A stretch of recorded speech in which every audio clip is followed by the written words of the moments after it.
back 150 years or so to making use of the wind to propel the vessels and to actually to reduce the emissions by the seagoing vessels. And maybe a story for follow-up is that we've actually restricted emissions or cleaned up the emissions on the seagoing freighters, and it's resulted in less aerosols into the atmosphere and actually less reflection of incoming solar. How much of the oxygen in the atmosphere is produced by the ocean's plankton?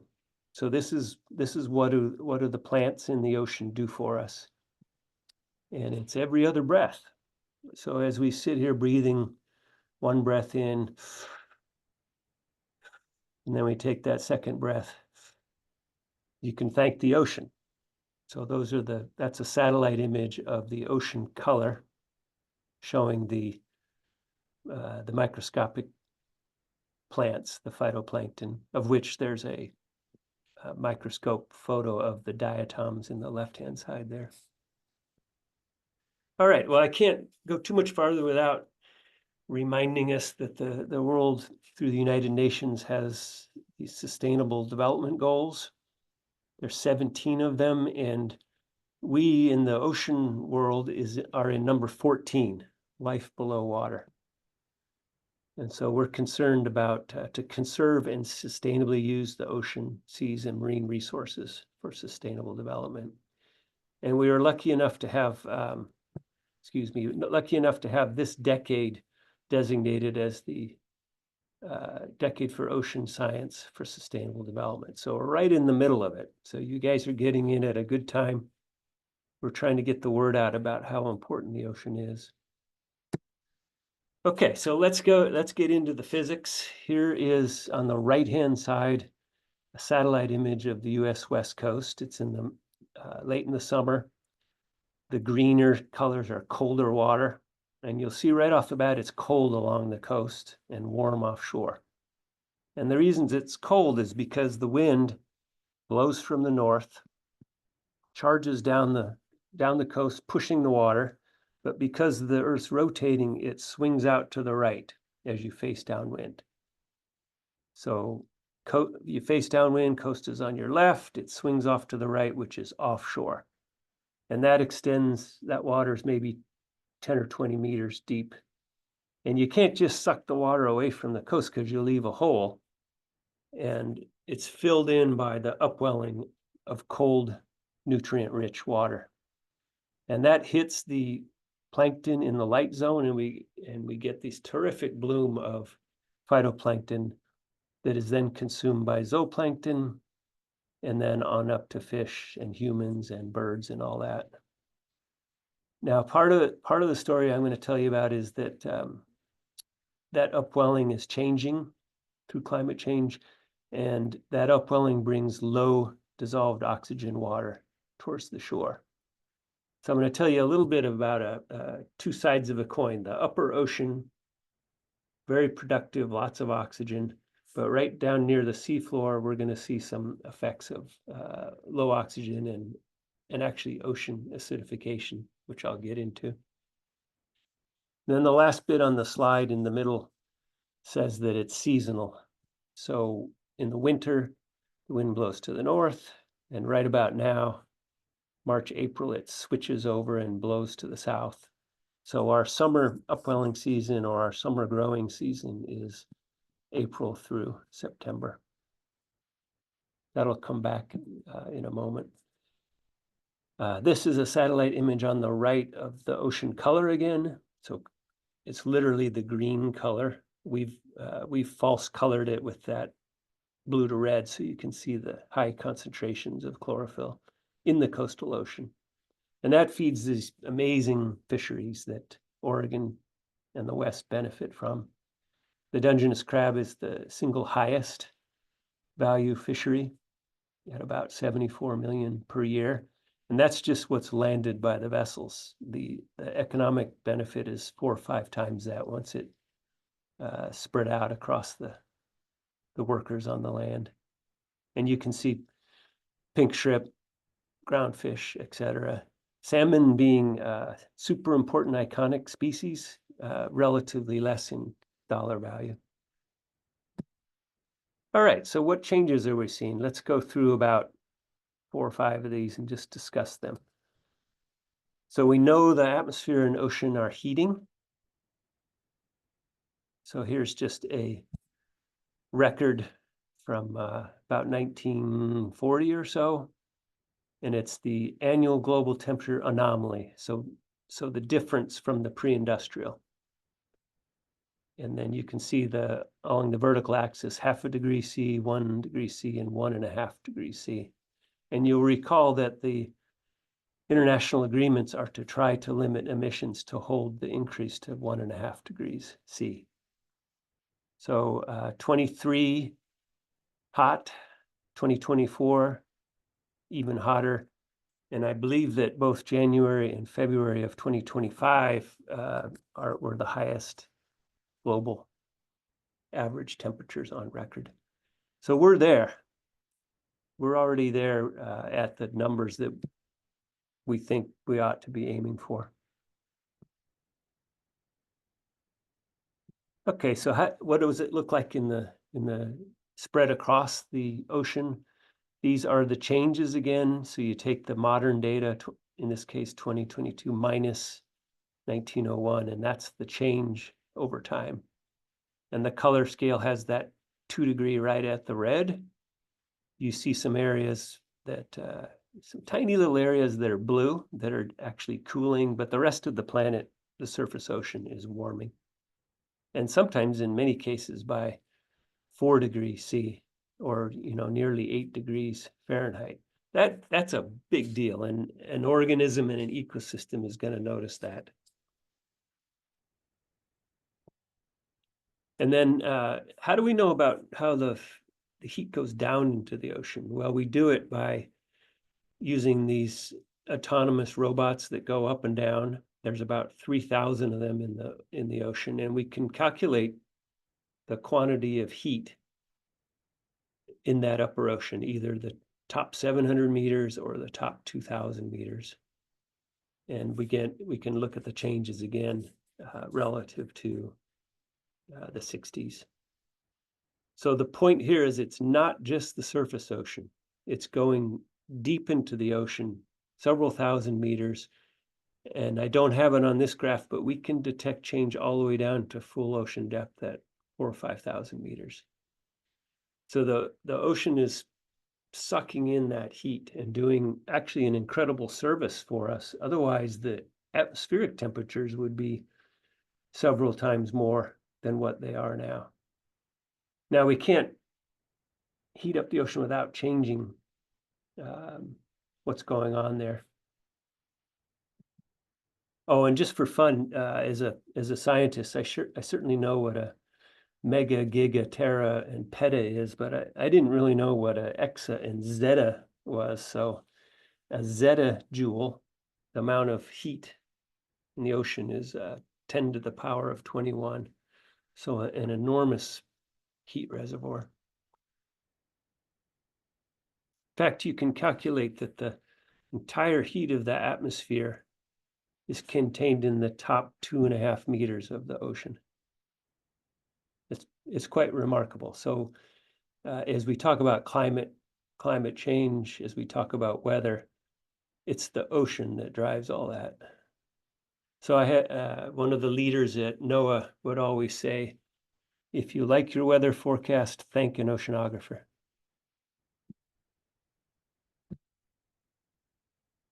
Okay, this is just a month composite in October of 24, showing you the widespread warming. But what I wanted to point out is in this little square up here off our coast, there's a little bit of blue water. So it's actually cooler. And that's a result of the upwelling, and the upwelling being a little bit stronger than average in this October. So this is kind of cool, and pun intended, is that the physics, the wind blowing, is causing our coast to be, in a sense, insulated from that hot water. In fact, it's cooler, so it's better for our ecosystems. And then I zoom even in closer using a tool that's called NANUS, and I've put that's a regional association that observes the ocean, and you guys can go on that site and look at changes in the ocean. I just selected out October of 24, and again, you can see the warmer water offshore and then the colder water along the coast as the upwelling is helping us out. Oh, and I just realized that this is pretty interesting. I'm going down to Baja, Mexico in the Gulf of California, which is warm. But you can see on the Pacific side of Baja, it's some really nice upwelling going on. And there's actually a fair bit of parallel between the Baja Outer Peninsula and Oregon as upwelling zones. All right, so as the planet heats up, 90% of that extra heat is going into the ocean. So I'll just let that sink in a second. Through the greenhouse gas warming of our planet, we're heating the atmosphere, and that's being absorbed by the ocean.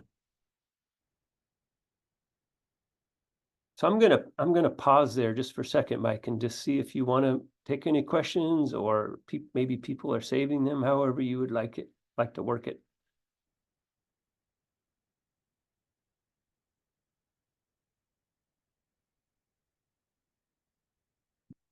You're muted, Mike, if you want to unmute.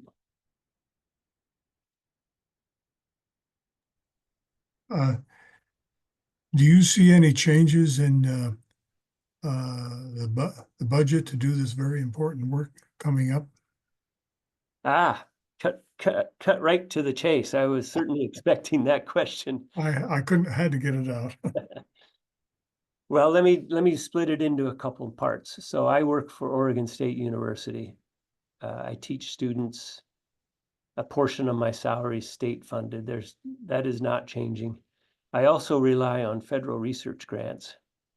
So those are from a variety of agencies, from NOAA, the National Oceanic and Atmospheric Administration, from the National Science Foundation, from the Office of Naval Research. And I have multi-year grants. And so, though the year I'm in now will not be affected, but we're uncertain about the second and third year of those projects. But so far, we've been directed by our university and for now, for this year, to carry on the work. So that's on the academic side. My NOAA colleagues are certainly being limited in what they can do now. So we are concerned about keeping the measurements going. So I've said this to many people: the data is more important than I am. So those time series that we are measuring the heat and the oxygen and all that, we must keep those going so we can monitor change over time. I'm happy to talk more about that at the end too. You have a chat question. Can you read it, Mike? I've got my screen kind of full. Okay, let's see here.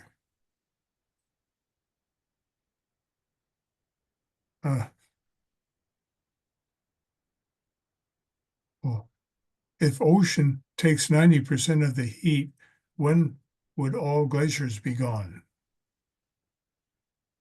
Yeah, so okay, let's talk a little bit about sea ice. So first fact is there's stuff that's floating on the water, right? That's the seasonal ice.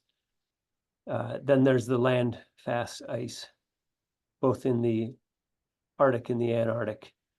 It abuts the ocean and then goes up onto the higher ground.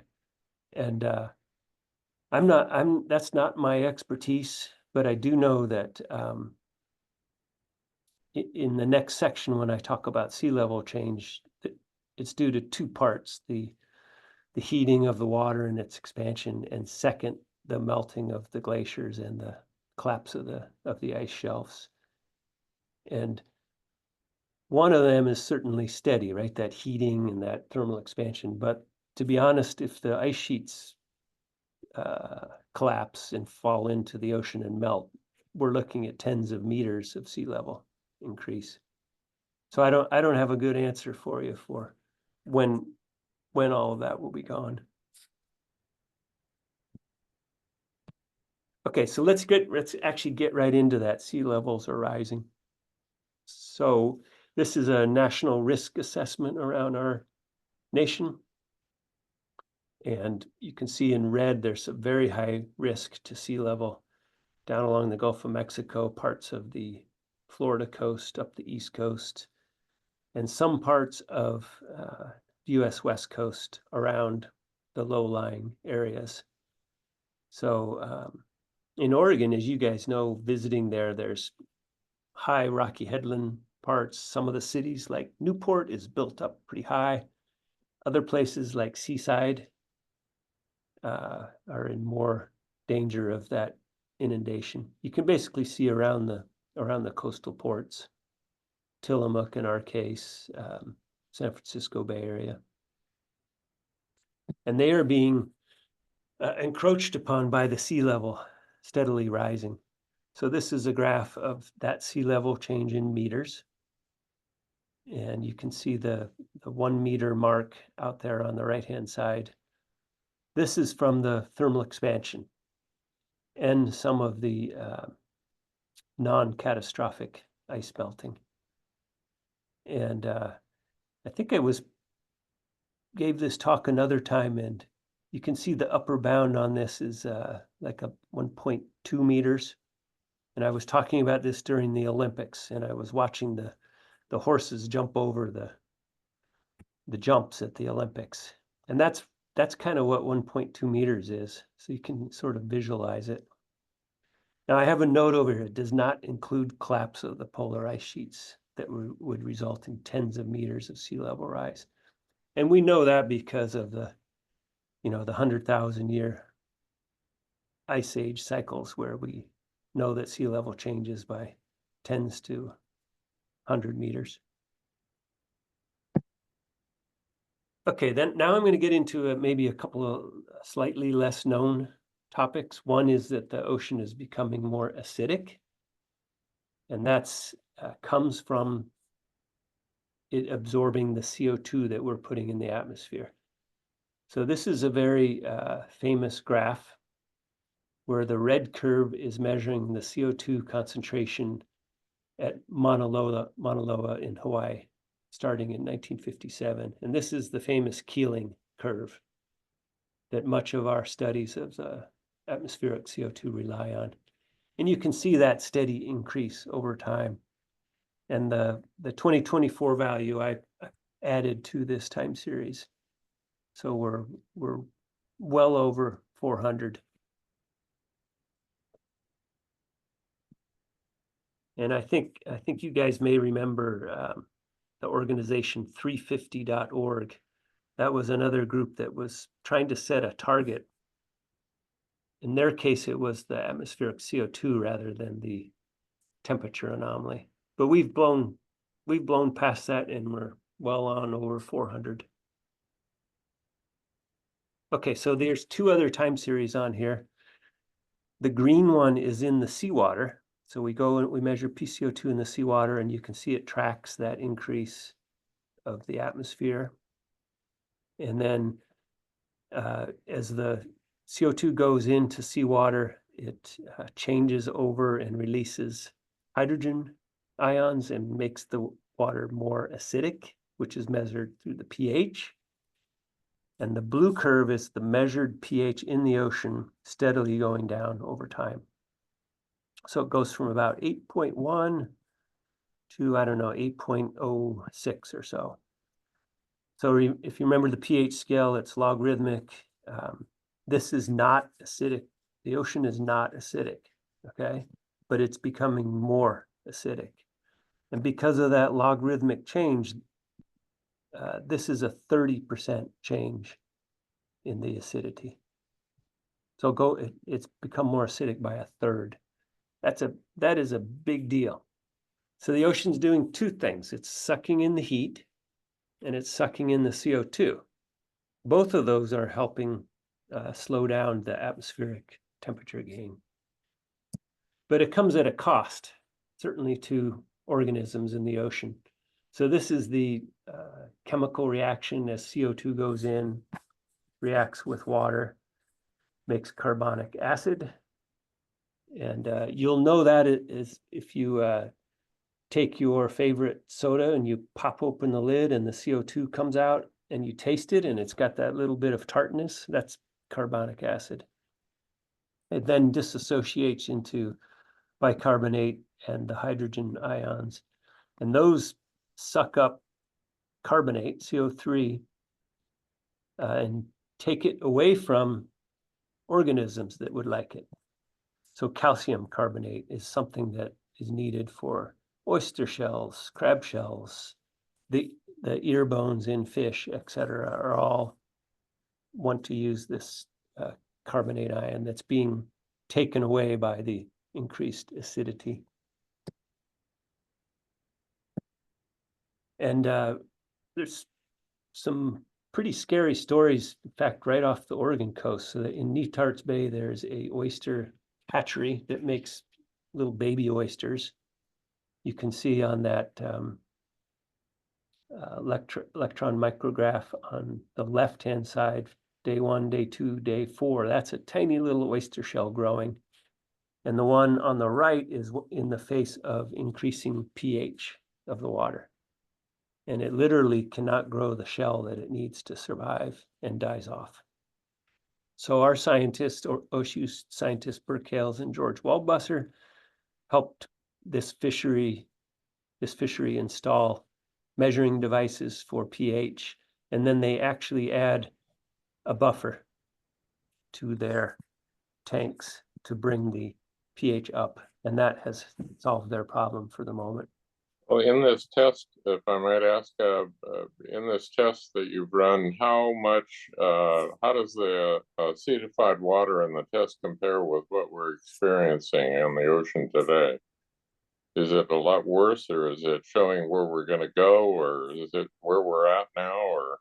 Yeah, no, it's aiming for something like 2040 or something like that. So you're correct. It is a little ways out. Projection. Yeah.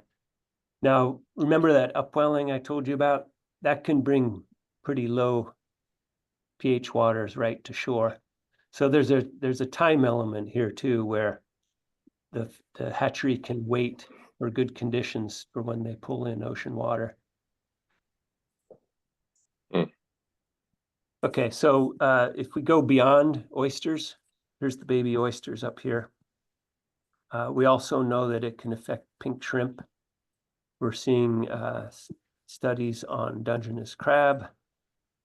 These are halibut, near bottom, and salmon, of course. Now, you wouldn't think that the fish could be affected, but it turns out I mentioned those ear bones that they use for navigation and other things. Those will be affected. And there are studies showing that the higher acidity does look like it's harming them as well. Okay, now I want to talk a little bit about the work I've been doing to look at dissolved oxygen. So if you have a chance, I'd invite you to watch this video. So I'm going to share these slides with Mike and he can post them. We made a video about what is low oxygen, what does it mean to marine organisms? And there's a really neat segment early on talking with members of the Quinault Indian Nation from the Washington coast about how important the ocean is to them and how understanding changes are super important.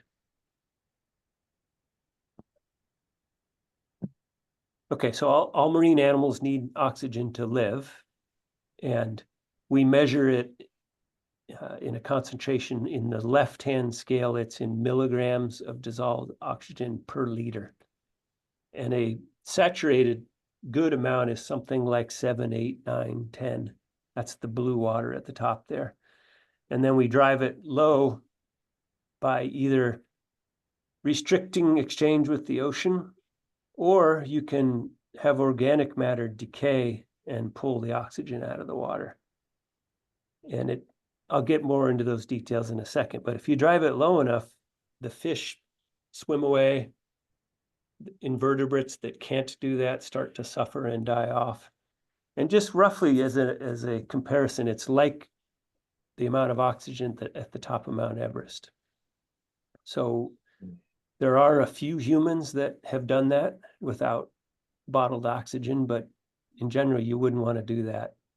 And so these animals, these fishes, crabs, the organisms living on the seafloor can suffer.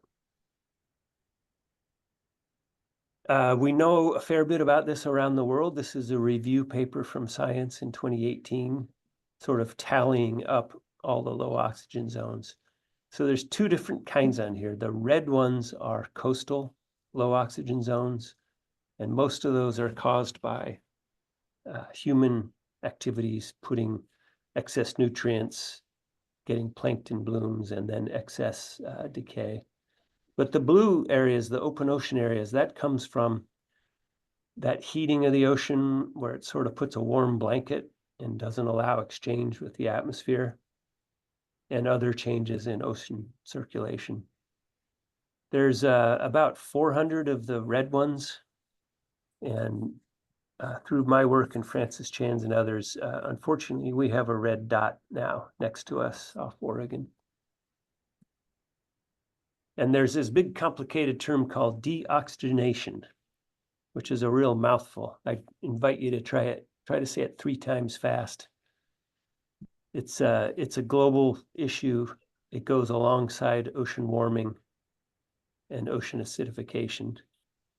So it's probably more commonly known as hypoxia or increasing hypoxia. All right, so I'm almost to the cool underwater robots. So first I got to tell you how we measure oxygen. So the old style was to put over a profiler, grab a chunk of water, and do some chemistry on it, where we add chemicals, we make a cloudy solution, and then we titrate it and can measure very precisely the oxygen concentration. That goes back to the 1950s and is called the Winkler method.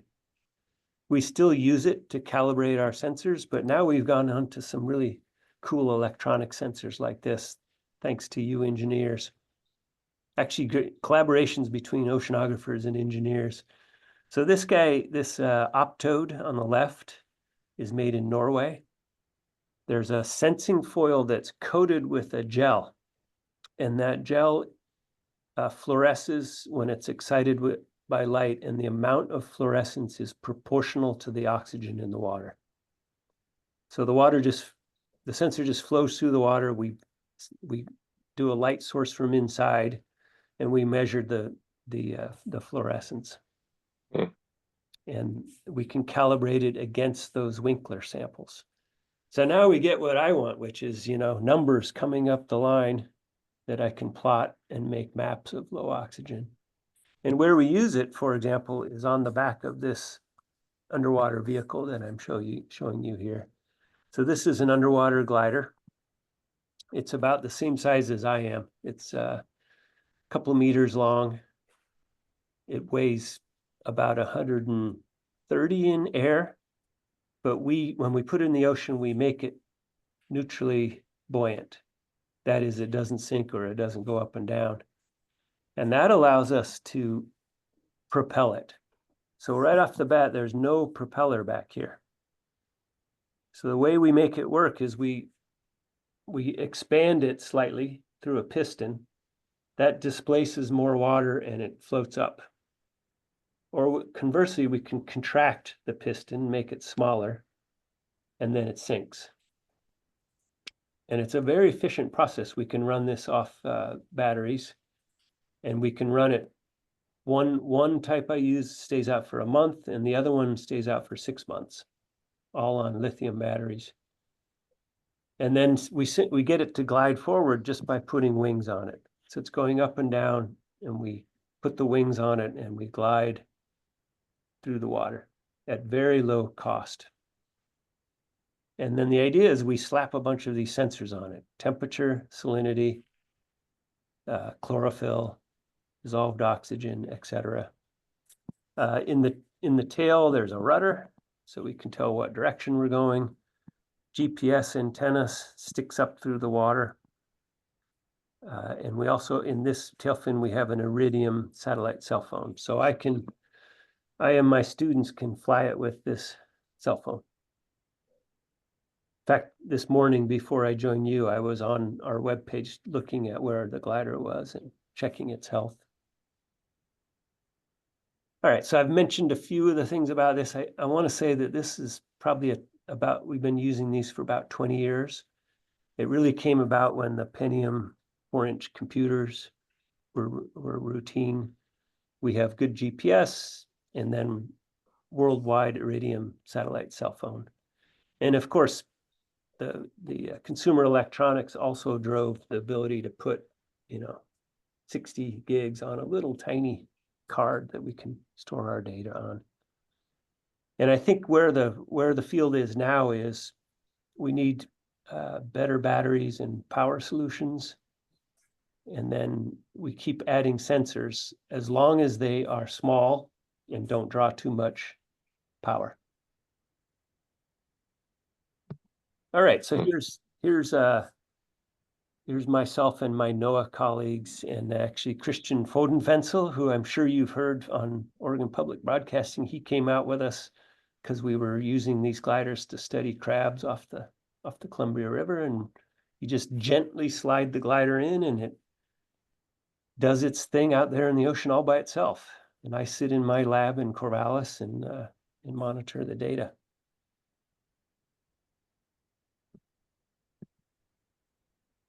So I'm actually gonna, in the interest of time, I'm gonna just jump into what we're seeing. So this is a schematic of how water comes up, forms the plankton. These plankton fall down and undergo decay, and that consumes oxygen, the opposite of photosynthesis. And so this is the area we're concerned about. So let's see what that area looks like. We can use gliders, we can use ships. Here's a bunch of eager students in a summer school that I taught measuring oxygen. This in the upper right, this is a measuring device that we put on a fishing trawl. So when NOAA goes out and measures all the ground fish, we get the temperature and the dissolved oxygen. And what we can do with it is we can map out where oxygen is low and where it is high. So on the right-hand panel from Strait of Juan de Fuca, Columbia River, Cape Blanco, California border, lots of measurements in the ocean from a bunch of different agencies. And this is the payoff. So what I've done is I've taken all the measurements right down near the seafloor, and the blue color is low oxygen. So you can kind of think if you held your breath, you'd start to turn blue. So blue is bad. And when it's less than that value of 60, the fish will be harmed. Now there's well, first let me tell you that almost half of the continental shelf, the coastal ocean, was hypoxic. That's pretty remarkable. It's 6,000 square miles, 15,000 square kilometers. That's as big as the Willamette Valley. It's as big as the Seattle metropolitan area. It's a little less than Connecticut, and it's half of Belgium, just for fun facts. You can also calculate the volume of water. It's an enormous quantity. There's some particularly bad areas that we know are influenced by, say, the Hecata Bank in Central Oregon or the wide Washington Shelf, but there's some good areas too. So these are areas that have high oxygen. So Cape Blanco, up near the Straits of Juan de Fuca, and then all along the shore where the waves and the winds exchange oxygen with the ocean. So these high areas are refugia, where they can get away from this low oxygen stuff. So Mike, I see, is there a raised hand or a question? I can pause here and then I have a couple more slides and I'll wrap up. Pat, go ahead. Thank you, Mike. Thanks, Jack. Very interesting. My guess question is this. What, in your opinion, I mean, would floating offshore wind patterns change in any way this upwelling issue that we have along the coast? Yeah, great question. So I mentioned that the winds are the driver of the upwelling and the productivity. So if you put a bunch of turbines out there, yes, they will extract wind energy. And I've actually looked at this exact problem a little bit. It's about 10% of the wind.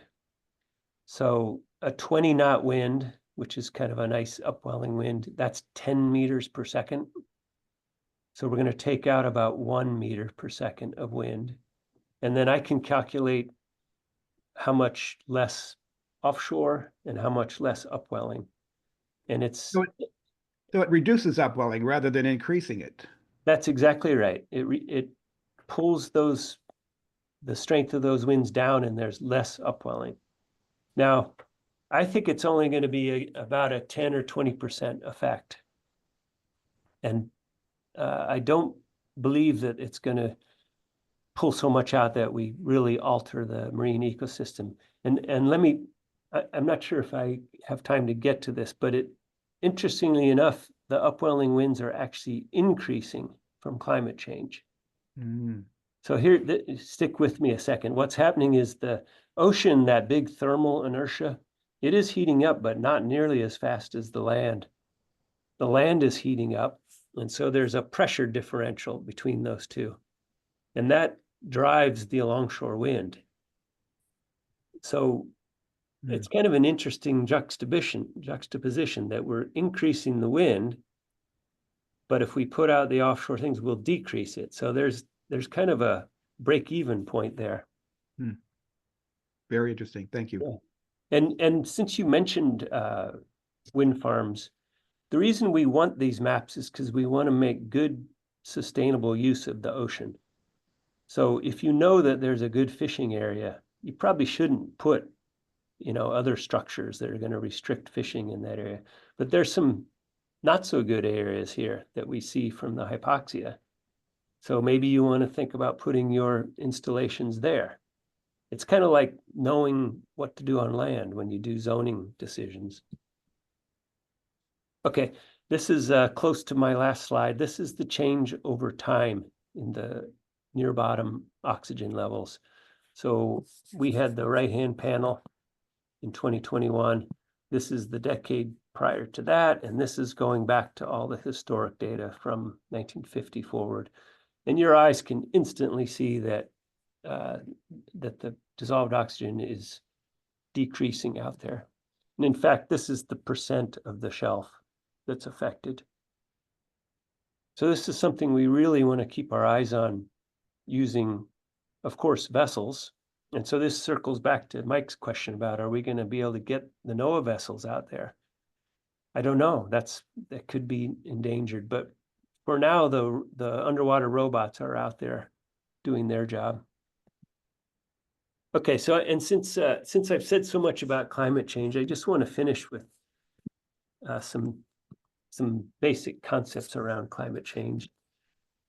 So it's simple and it's serious, and I think there's hope that it's solvable if we can all get together. So the simple is that these are the physics. There's no doubt about this. We put CO2 in the atmosphere, it's a greenhouse gas, it leads to increasing temperatures. We've seen the effects: warming ocean, rising sea levels, lower oxygens.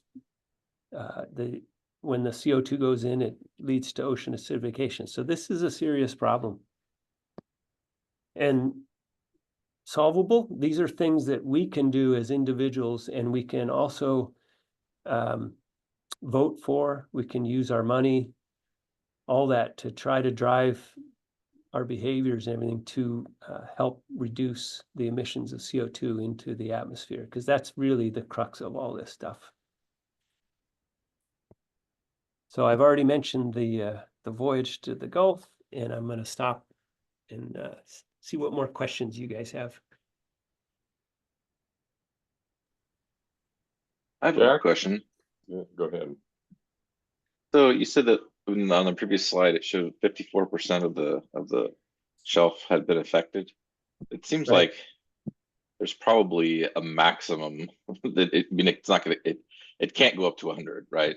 So where do you think the new equilibrium point is going to be? Yeah, you're right, because we know that in the areas with these narrow continental shelves, like south of Coos Bay, I think it's going to be okay there. And we know that as the water goes in and out of the Strait of Juan de Fuca, it kind of mixes things up. So I think we're going to be all right up there. So it can't grow 100% over all those areas. So if I had to say maybe 2021 was a particularly bad year, maybe 40, 50, 60% roughly. And this really is just the phosphates in the rivers and stuff from agriculture. Do you think that's mainly affecting it? No. That's excuse me for not pointing that out. It's not due to that off Oregon and Washington. We are not putting out a lot of excess nutrients. That's what's happening in the Gulf of Mexico. Ours is due to changes in that upwelling pattern that I've been describing. Oh, okay. Yep. Alan, you want to go ahead?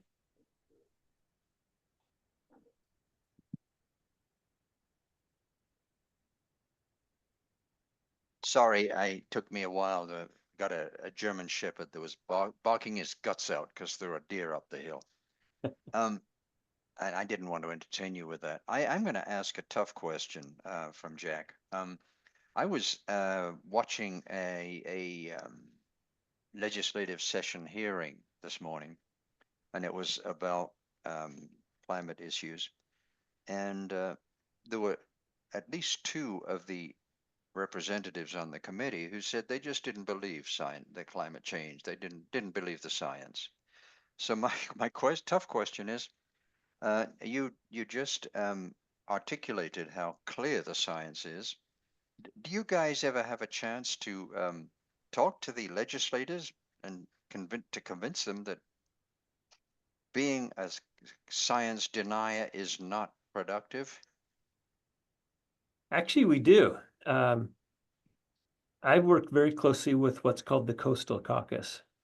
So that's all up and down the coast. It's both Senate and House, and it's both Republican and Democrat. And they're very aware of these issues because they too love the ocean and want to take care of all the things it's providing for us. So several of the senators and representatives over time have learned the science from us. And Alan, they are as good or better advocates for it than I am. They're able to talk to their colleagues. So what we're trying to do is, as you say, talk with them and find people that can understand it and then spread that word. Yeah, Virgil Osborne is one who is a total denier, and I suspect he's got coast in his district. He might be one to talk to if you get a chance. Yeah, it's interesting. You know, we may differ in opinions between the political parties about some things, but I for issues pertaining to the ocean and the Coastal Caucus, they're very unified. I would hope so. Jack, what would you recommend that we do as an organization and as individuals to address the climate change issue? Well, I'm gonna say something about education first. So, you know, I've been lucky enough to do this for 37 years and see some of these technologies applied. But boy, is this a wide open field for young engineers. So if you guys have students or have relatives or talk with schools, please point out to them that we are ready and welcoming to engineers that want to help us solve problems. We need new vehicles. We need new software control systems. We need new power sources. We need new sensors. You know, we need to do the monitoring. So I think that's a big growth field. And then I think as far as what we can do individually, you know, I had them on that last slide. Right. And I'm guessing that many of you are doing these things.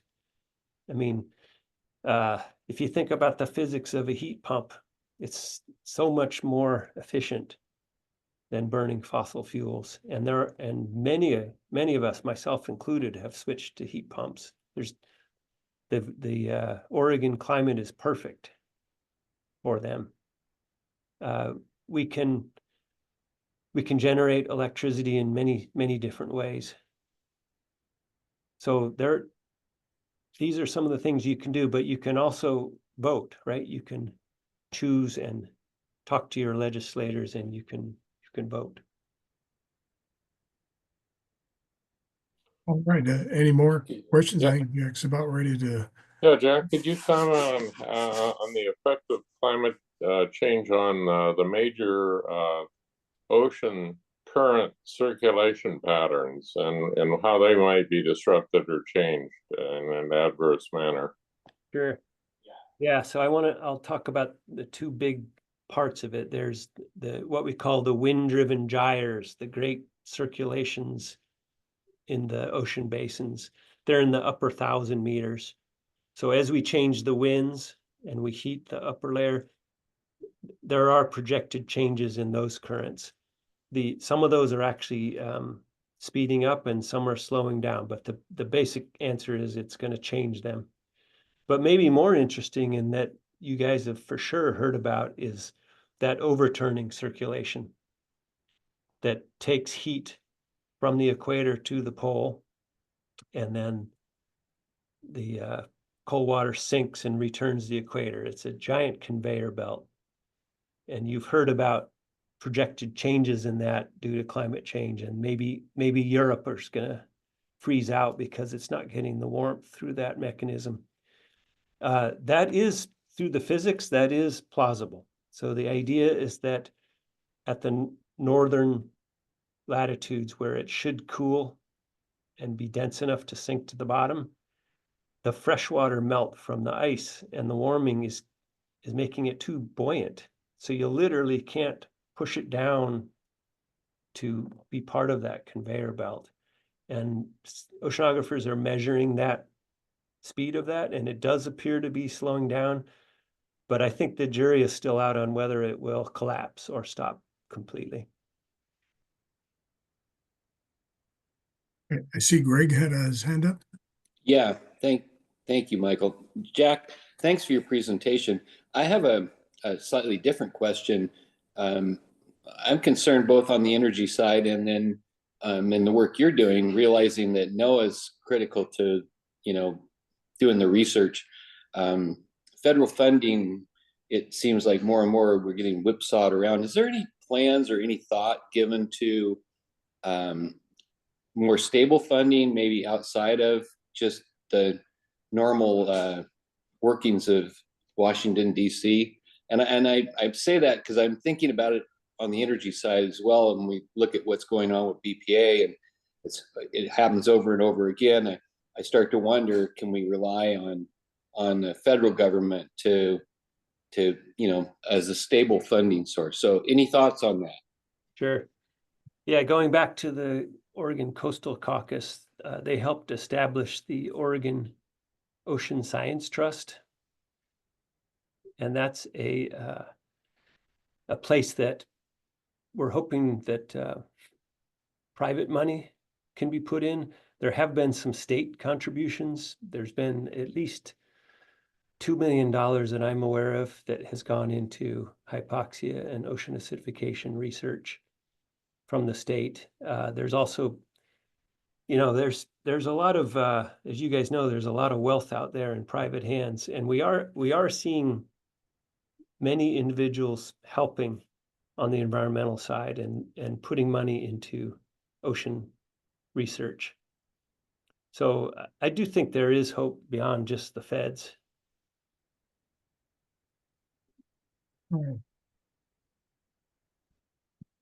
Well, thank you, Jack. It's just a minute or two after 1, and I greatly appreciate the time you spent here, and I look forward to looking at your PowerPoint and presentation at a later time here also. And Jack has said that we could post the PowerPoint and the presentation on our website, so it will be there. I'm sorry I didn't start the recording right at the beginning, but hopefully, I think we got most of it. So thank you again, Jack. We greatly appreciate the work you're doing and the time you spent with us here. Great. Thanks for reaching out. I'm always happy to share about this. Okay. Thank you, everybody. Take care, everyone.